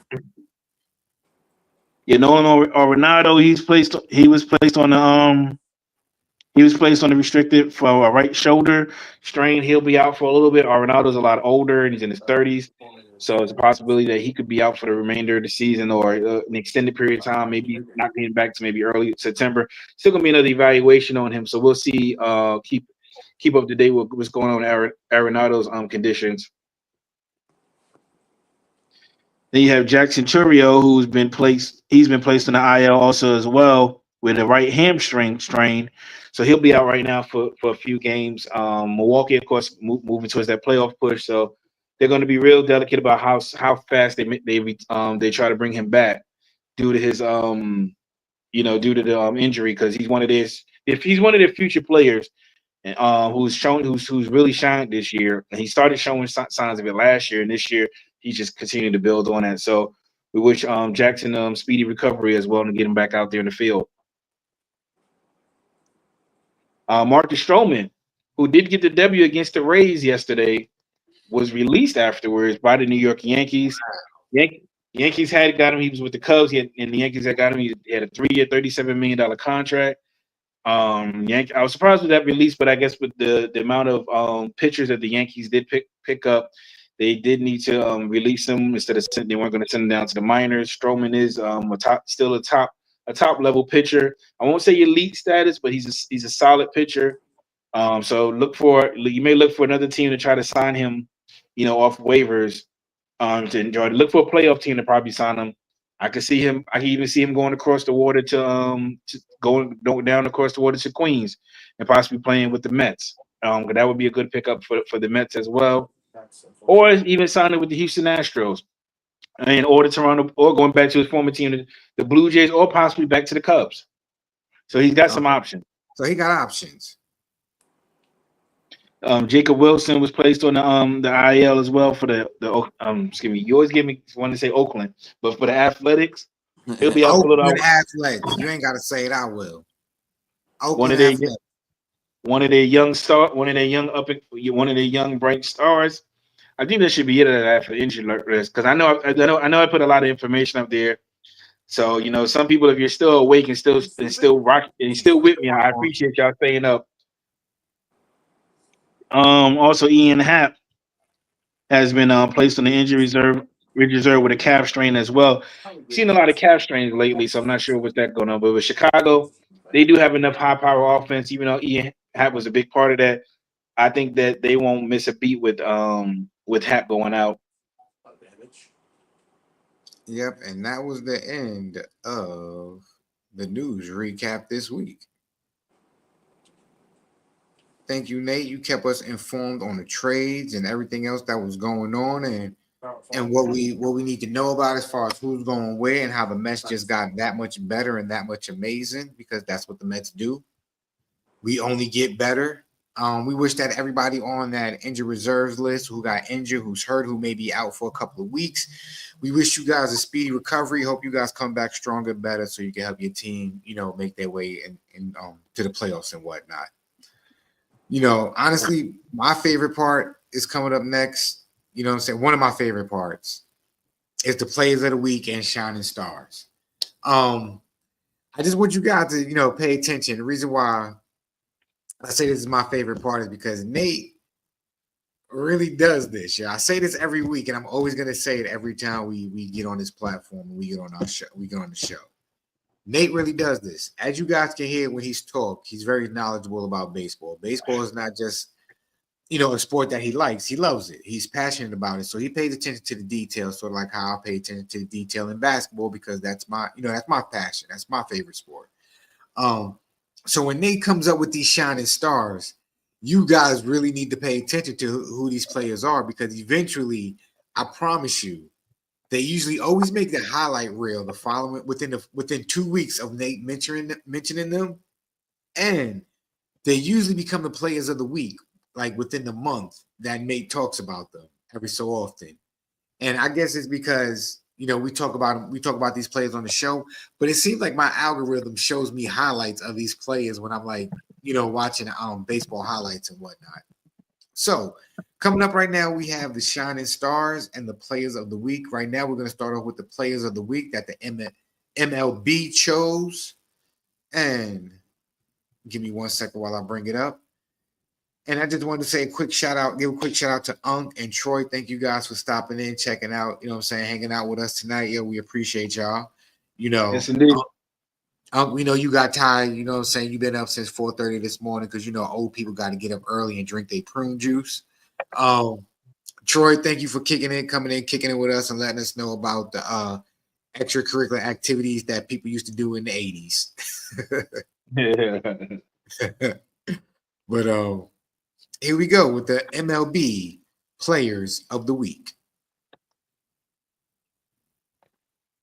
So for the Players of the Week, we had in the American League, we had Nick Kurtz of the Athletics. Boy, I can't see that.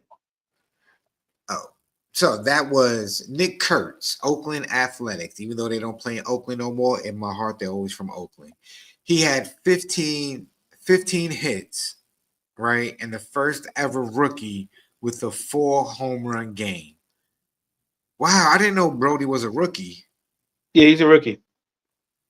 Wow. Yeah, I forgot to mention that part. And then Michael Harris II for the Atlanta Braves was the National League Player of the Week. Okay, and Michael right here, you know, you're gonna have to help me with these letters and acronyms. You know, I don't know none of this stuff, Nate. Michael Harris II had 11 hits. Then he has 6 XBH. I don't know what that is. Extra bases. Okay, 6 extra bases and a 1.500 OPS. Yeah, so that's their number. Didn't I go over OPS with you before? You did, but you know I forgot, bro. That's just on base. That's just on base. That's just on base slugging. Okay, OPS is on base slugging. Why they call it? Why they got a P in it? It's not because it's an on base plus slugging, which is that player's ability to be able to get on base along with their ability to hit for extra bases. Extra bases is basically when you hit a double, triple, or home run. That's extra bases. Yeah, you know what? This is why MLB. This is called MLB with Nate the Great because I'm not even smart enough to know all of this stuff, all these acronyms, and man, listen, that's crazy. Even though they do count singles as well, but like extra bases, you know, you hit double, triple. So yeah, that's Right. Michael Harris II and Nick Kurtz. Then we're going to move on to our shining stars of the week that I chose. First, we got Zach Neto. Well, I forgot how the slide looks. I think Neto might be first. Nah, you're right. You on it. Pause. So is Zach Neto of the Los Angeles Angels, with a shortstop, born January 31st of 2001, age 24 from out of Miami, Florida, where he was born. He has a batting average of 250, 47 home runs with 150 runs batted in. Career-wise, he's been with the Angels since 2023. His current stats for this year is 98 hits, 15 home runs with a batting average of 273. He has 40 RBIs with 21 stolen bases, no OPS of 788. Neto, excuse me. Neto was born out in Miami. He grew up as a Miami Marlins fan. He started playing high school at Doro Academy Preparatory School, but then he left after that, and then he enrolled in Miami Coral Park Senior High School, where he posted a 407 batting average and was selected to 3 all-district teams at Coral Park.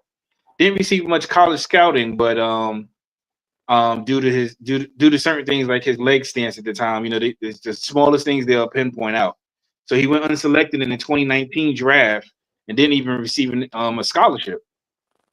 But then he ended up going to Campbell College, Campbell University, playing for the Campbell Fighting Camels, where he committed at, and he enrolled in there. And then when he arrived there, at the time he was known to be 5'10", and he was known as a two-way player. During his time in 2021, he batted 405 with 12 home runs, 58 RBIs, 17 doubles, 12 stolen bases. And I'm starting at shortstop in 44 games. So that's Zach Neto for the Angels. He is one of their young core players that take a look at, catch an Angels game. You'll see hopefully you'll enjoy what you see. I couldn't even get the right word enough for that. Then we have because it was so exciting. He's so exciting that you just couldn't come up with the right word to describe why people should watch and pay attention to my man Zach, yo. Speaking of exciting, we have a returning shining star from last year who I sent you a video on. I sent you a single video of the play from what I told you before. De La Cruz. Right. So this is Ellie De La Cruz of the Cincinnati Reds, born January 11th, 2002. He's 23 years old from Sabana Grande de Boya, Dominican Republic. Ellie De La Cruz is pretty much the face of the Cincinnati Reds currently right now. His current stats are 120 hits through 421 at bats with 19 home runs, a 285 batting average. He has 72 RBIs and 29 stolen bases. He has an on-base percentage of 363 with an OPS of 852. That's crazy. He got mad stolen bases. Right, De La Cruz right now is a two-time All-Star, and he was the stolen base leader last year in 2024. He joined the Reds through the international free agency and received the signing bonus, and he made his professional debut in 2019 with the Dominican Summer League with the Reds when he was 17 years old. Definitely one of the players. I mean, he's only getting better. He's not striking out as much anymore. If you watch his game from when he first started, he's definitely made a lot of improvements. He is a switch hitter too. He can hit left and he can hit from the right as well. He's better from the left though. And he plays shortstop. He's as tall, even at his height, he's a shortstop. Okay. And he's been one of the top players, most exciting players in the league right now. And I think he's definitely one of the future players of the league that's going to be carrying it Major League Baseball. Wouldn't that be an advantage to the him being so tall playing shortstop? Well, you would say that normally, but they a lot of times with certain shortstops, certain players, you hardly have, you've had some tall shortstops like Alex Rodriguez because De La Cruz is 6'5", but with his speed, a lot of times you would think they would try to put him out there in the outfield because he can cover a lot of ground. But he's shown that he can play that shortstop position very well. So he's just I think. Now go ahead. No, I'm saying I think that it'll be real beneficial for the Reds to have somebody 6'5", quick reaction time, to be able to cover shortstop because when those little chippers, that might go over somebody else's, head. Him being 6'5" and be able to extend and have that reach, he'll be able to snag a lot of things. And with his wingspan, being able to slide across side to side and shuffle, again, be able to cover a lot of ground between second and third. Yeah, but he can do that. He can do that because he's taller, because he's agile as well. You got some guys at 6'5", but they can't get off the ground. They got semen in their feet. Yeah, that's what I mean. Because he's agile and got that speed, he's still able to react and respond well. So, and I think it's a good look too, because also if they need to put him in the outfield in case one day, he still be good enough to play, to play out there. But that was dope, Nate. Those are the two dope shining stars, my man Zach and Ellie De La Cruz. I don't know why I say his name like that because his name is cool and I do a little dance every time I say his name because it sounds like you gotta do a little samba dance or something. I don't know. But right now we got the upcoming games that you need to look out for, the things that's coming up next week. And I know Nate, you always give us some good ones. So let me bring that pitch up so you can let the people know what to look out for. So we're gonna start with this weekend. Key games I think this weekend to look at. Battle two teams, a young team in the Kansas City Royals going to be against the Toronto Blue Jays. The Detroit Tigers and the Phillies, which could possibly be a World Series, a preview of the World Series matchup will be going on this weekend as well. Excuse me. The Philly did take the first game tonight, 5-4. Meanwhile, Another game that what else I have? Also, we have the Texas Rangers and the Seattle Mariners, division rivals, will be going at it as well. They're actually still playing right now in the top of the seventh, with Texas being up 3-2. And then we also have the San Francisco Giants against the New York Mets. That's also going to be, that was an exciting series they had recently. They're going to be playing. They're playing right now. This time the games are in Queens, so they're playing against the Mets. I'm trying to look and see what the score is for tonight's game also as well. That's how I was trying to give. I was trying to give an update at the same time, but right now I'm having lag issues, so I'm gonna just keep it moving. It happens sometimes. It happens. Also, we got the Boston Red Sox against the Houston Astros as well, which is also going on right now. Also, so that's another series to keep an eye out on for this weekend. So then we're going to move on to next week. And some of the games for next week, I think all of these games are real key games. You got the Cleveland Guardians against the New York Mets, two young teams, both fighting for playoff position. I think that's going to be a really good series. Kansas City against the Boston Red Sox, the Brewers against the Braves. You also have the Cincinnati Reds and the Cubs, who tomorrow will be playing in Tennessee for their first ever game of a baseball field being held surrounded by a racetrack. That game will be tomorrow evening. Wait, on Fox. There's a racetrack outside of the baseball field, outside of the stadium or something, surrounded by it. So they're gonna be doing NASCAR as well. There's gonna be a NASCAR race and a baseball game at the same time. Yeah, I don't think there's gonna be a good idea in case a home run hit said you may be looking at a 20-car pilot. I mean, nah, I know they won't be, but that's interesting. You know what I'm saying? I guess whoever owns that arena, the stadium, and whatnot, they must have stock in the NASCAR and as far as the team as well. But that's kind of it's an outdoor game actually, and there was a lot of they had to bring in a lot of dirt, concrete. They had to do a lot of work. They had to rechange the pipes and the valves. They had a lot of work to do into this game to make this happen. But I think it's going to be great. This is the MLB Speedway Classic. This is basically something like similar to if you've seen in previous years, baseball had the Field of Dreams out there in Iowa. So this is basically something like that. But now they're doing something a little bit different now, where they're going to do this around the racetrack. Incorporating baseball and race car driving. That's kind of dope. That game, you can catch that game at 7:15 p.m. Eastern Standard Time. It'll be the Atlanta Braves going up against the Cincinnati Reds.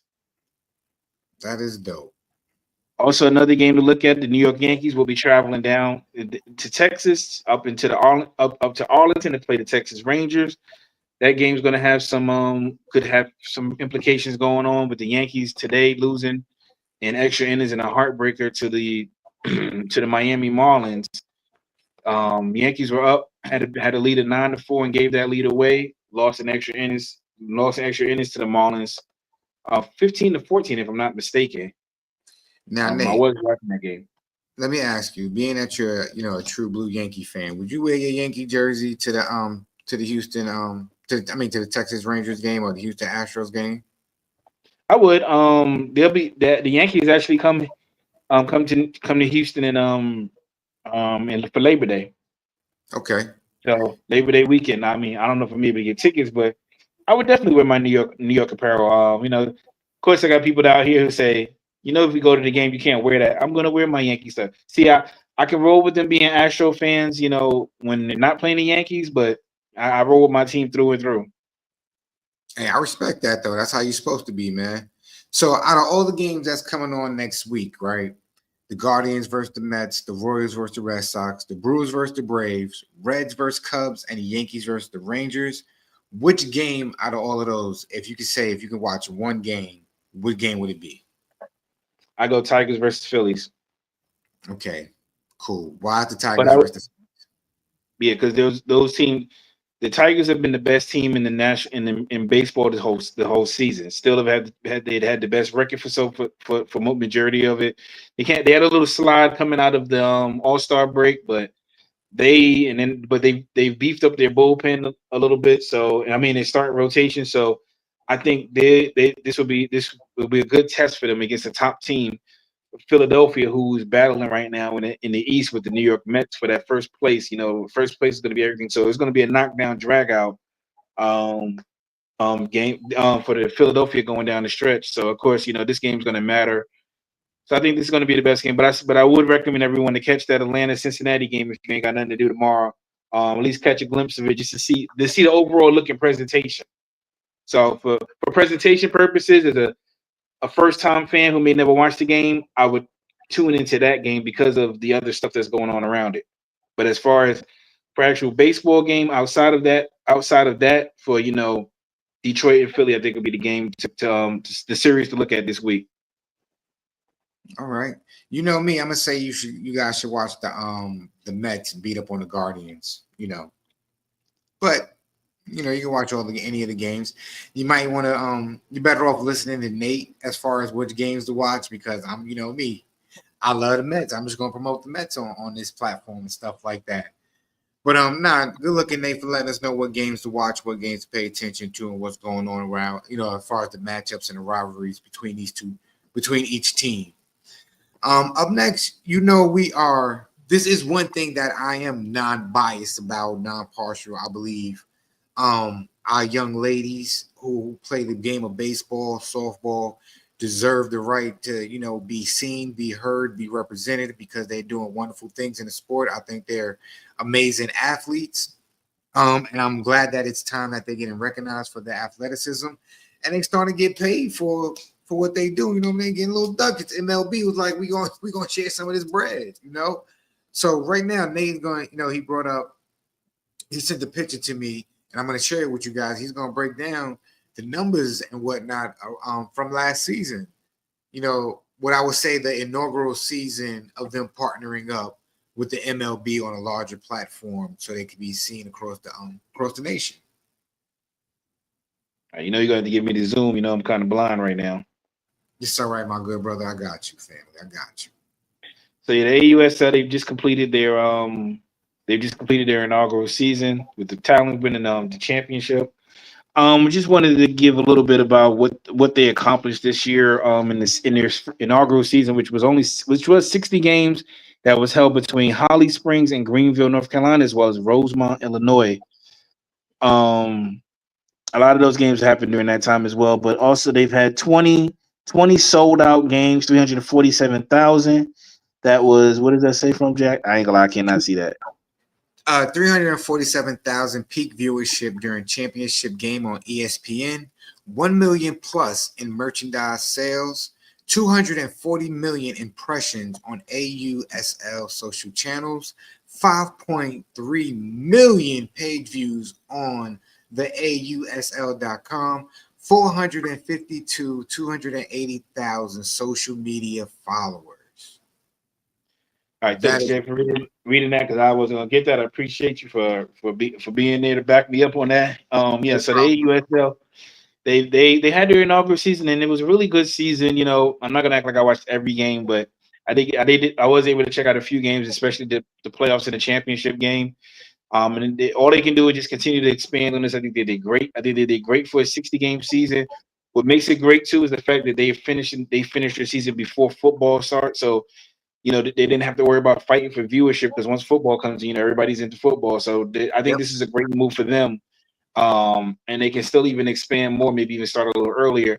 They have the upcoming All-Star Cup that's coming up, and they have this format where they got a group of the All-Star athletes in one city for a playoff, and they have some rules and some things in there too. Which and I'm gonna keep it brief. Where athletes, each team gets drafted after each inning, or maybe after each inning or each round. Players get redrafted. So when your team wins, and they earn points in three ways: whether your team wins a game, or an inning, or when the player makes a positive play on the field, or the pitcher may possibly lose a point for giving up an earned run, and when they're voted one of the top three MVPs by players and fans. They have on the AUSL website, they have a whole breakdown of the All-Star Cup, and they draft, and each captain is assigned a team color based on their standings. You have gold, orange, blue, and purple. That's going to be going on this weekend also as well. So if you get the chance, check out some of these games. That's going to be going on. As is their version of the All-Star game for them. Nate, listen, the way you just explained that just made me realize I'm not smart enough to be a true baseball fan. Cut it out, man. Nah, they got taking points and non-points, and you could do this, and you can. Man, listen, they go ahead with that, man. I'm gonna give it to them. Well, you know, they try. I mean, it's at the end of the day, it's exhibition. While it's going to be a little bit competitive, it's still for fun, you know. Nah, I know it's all for fun, so it's all for entertainment and whatnot. But I don't even understand the rules they got going on. Like you get drafted, non-drafted, keep going, don't go. Y'all got it. That's why you need to check it out. And finally, we're going to end with. Oh no, I'm gonna let you do the introduction to that. Listen, you know, ladies and gentlemen, it comes to the end of the program, you know, where we show a quick tutorial video of something that you can use to help yourself get better. If you're just a casual fan or a casual player and you just want to advance, if you are a father, a coach, a mom, you know, who knows, moms might be in a virtual man cave checking us out, you know what I'm saying? But if you just want to learn how to get better, just get your skills up a little bit. Again, Nate finds some amazing videos, amazing tutorial videos, so that you guys can just become better. And again, I love watching it because, as I always tell you, I love random information, random knowledge. I might be able to use this one day to, you know, make me sound smart. So I just want to say in advance, thank you, Nate, because this is going to leave a wrinkle in my brain, and I'm going to tell somebody like I know something about baseball about this next tip. So this video. So last week, you know, I did a video for the women fast pitch on pitching, and also for the male baseball pitching. This week is for the catchers, as far as catching made from YouTube video, catching made simple with Coach Bogey. So this is basically just 5 drills for back catch, especially on being able to block the plate. So on blocking the plate, and other tip drills for those of you who are playing behind the plate, for better skills and drills to help you as a catcher. My 5 favorite blocking drills to turn past balls into brick walls. Let's jump in. First, we're just going to go on our knees and work on bringing our hips back and our glove down. Make sure our hips are high and our hands are high. And we want to bring our glove back and down. Do that a few times and then add in a ball. Make sure you get that thumb burrito.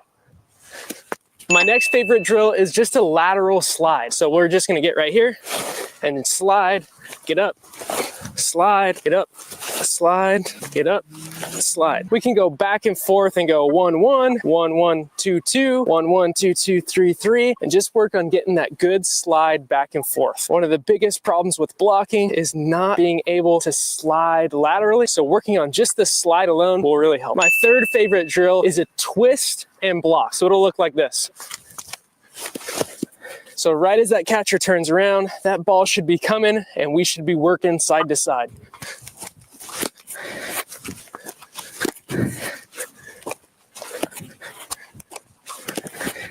That's a great one for reaction and making sure that our reads are sharp. This next drill can be both blocking and mobility / warm up. It's called the inchworm. Starting from the single knee stance, we're just gonna work on pushing and sliding. We can go both ways. We just wanna make sure that we're able to slide on our shin guard from our single knee stance. All right, we can't give y'all the last one. The last one, we can't do it, y'all. Y'all know, because I get caught up in the video. I know y'all be seeing me. I be all back here relaxed watching the video because I'm learning too, just as y'all be learning. But one thing we not going to do, we not going to let you watch that for free. Go subscribe to that man's channel. Go hit the like. Go hit the notification bell. Leave a comment. Tell him that the Virtual Man Cave, MLB with Nate the Great sent you. Model Citizen J was ad-libbing like it was the best video in the world. You know what I mean? And then, you know, life would be good, though. But now that's what's up, Nate, man. We appreciate you, you know, taking the time out to come up, you know, with the content for the show and stuff like that. And, you know, every week I always believe that we are getting better and better with what we do on this platform and what we do on this program. And sooner or later, we will get that Mountain Dew sponsorship. Mountain Dew's gonna see what we do, baby. You gotta let it do what it do and just hook us up, yo. So before we get up out of here and I drop the last little commercial and whatnot or the info dump about what we got going on and what this channel is about. Would you want to say anything to the people, yo? I know I went a little over this week, got caught up with a lot of the stuff that was going on in the trade deadline. Try to keep it to the normal 90-minute time frame for the most part. Besides that, those of you know I'm a big fan of professional wrestling. WWE SummerSlam this weekend, MetLife Stadium, 2-night event starting Saturday and then complete for night 1, followed by night 2. Check your local times and listings. If you're watching it on Peacock TV or wherever, or if you have cable, check your cable company and go ahead and tune in. And take a break from life and enjoy the fantasy world of professional wrestling and be entertained for a couple hours. I like how you said enjoy the fantasy world of wrestling because people, yes, we know the storylines are fake, but please understand those guys are and girls. I mean, excuse me, those athletes, superstars, those men and women. Because I'm glad you corrected me, Nate. Thank you. Those men and women are supreme athletes. Do you see the acrobats that they perform? Like imagine somebody being 6'5", 300 pounds, and they doing a backflip off the top rope, and they already 6 feet in the air, and then they jump in another 10 feet in the air, or they jumping off the top turnbuckle and on top of a table. Like that takes athleticism, okay? It takes a skill set to learn how to hit somebody, learn how to fall, learn how to take that tuck and roll. Okay, so please, we wrestling fans over here, okay? And sometimes they do make mistakes, and those hits are real, okay? Like for real. So let's not play wrestling. Let's not knock it. If it's not for you, it's not for you. And if it is for you, yo, like he said, SummerSlam tomorrow, yo, tap in, tune in, and join, yo. But listen, I just want to say thank you to everybody who tapped in and tuned into the show, man. Every week we just getting better and better. We appreciate you so much. Just do a favor, please. Like, comment, hit the notification bell, subscribe to what we got going on. Tell a friend and tell a friend, you know what I'm saying? And we do it again. So again, remember, tomorrow tap in. We got another show, The Virtual Man Cave. You see, as Troy tapped in, you see how Unk tapped in. We got a few more brothers, man, and it's a funny dynamic. We just be cracking jokes, talking about life, and everything that middle-aged men deal with, yo. So again, on behalf of MLB Nate, on behalf of the Virtual Man Cave crew unit, I just want to say thank you to everybody. We love you, appreciate you. We're gonna see y'all next week, yo. We out of here, baby. Peace. Nate, don't leave yet. Damn, every week it never fails, yo.